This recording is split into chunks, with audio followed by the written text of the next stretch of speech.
In this video, first we will talk about how to declare a variable, then a bit more uh, on primitive variables. So in Java, how do we declare a variable? So the basic syntax is access modifier is optional. It could be like, for example, public or private. By access modifier, we mean these keywords, public or private. So this is optional. Type is mandatory. We need to give the type. We need to tell the compiler that this is an integer variable. For example, this is a string, so this is mandatory, and the name of the variable is mandatory.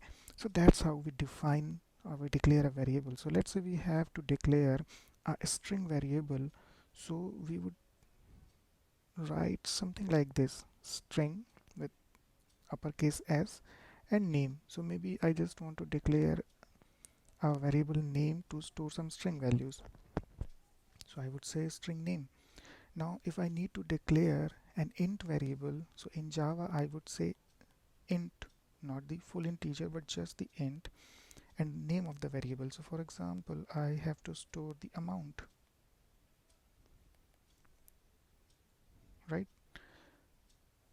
So that's how we declare a variable.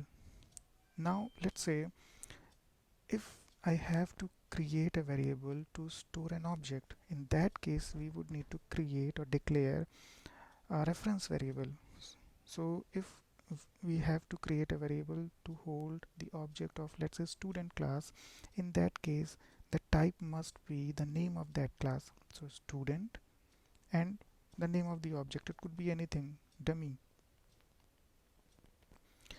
It doesn't matter actually, name is up to us. We can give it any name, but the type must be something valid, something mm, that must exist in the system. So for example, string and int, these are provided by JDK library. Now custom classes are created by us developers, so they must be there so that the compiler can find it and the runtime can find it to load the class and basically to run the code. Now moving on, let's talk about primitive variables. What do we mean by primitive variables?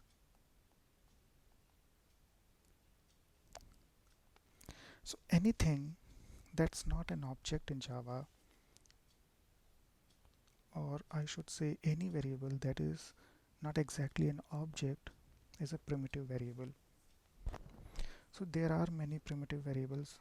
Uh, for example, Boolean, character, these are primitive variables. Similarly, byte, short, int, and long are primitive variables.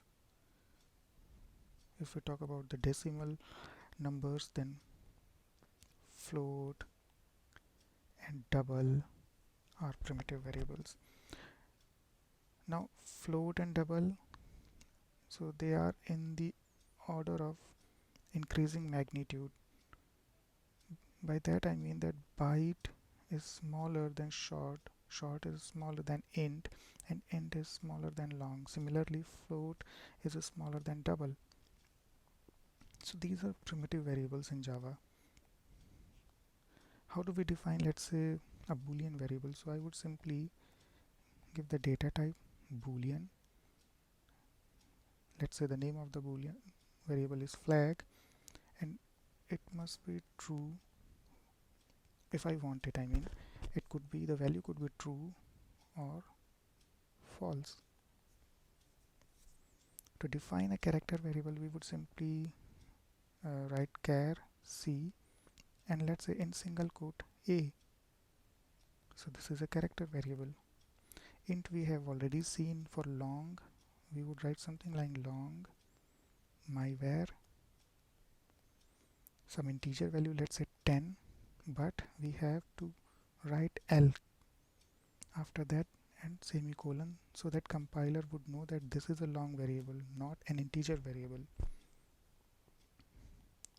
To declare a float variable, we would say float, for example my float, and number with or without decimal point, but with an f. Same as long. In long we have to give L, and float we have to give F, because by default all the decimal values are treated as double in Java, and that's how we define a double variable, which is basically bigger than float in terms of range. So let's name it some decimal value, and it would be something like 1.5. We don't have to give anything here because by default all the decimal values are double, but if we have to use a smaller range float, then we have to explicitly mention the f here. So going back, this is how we declare a variable. These are primitive variables in Java, and that's how we declare primitive variables in Java. Hope it's clear. Thank you.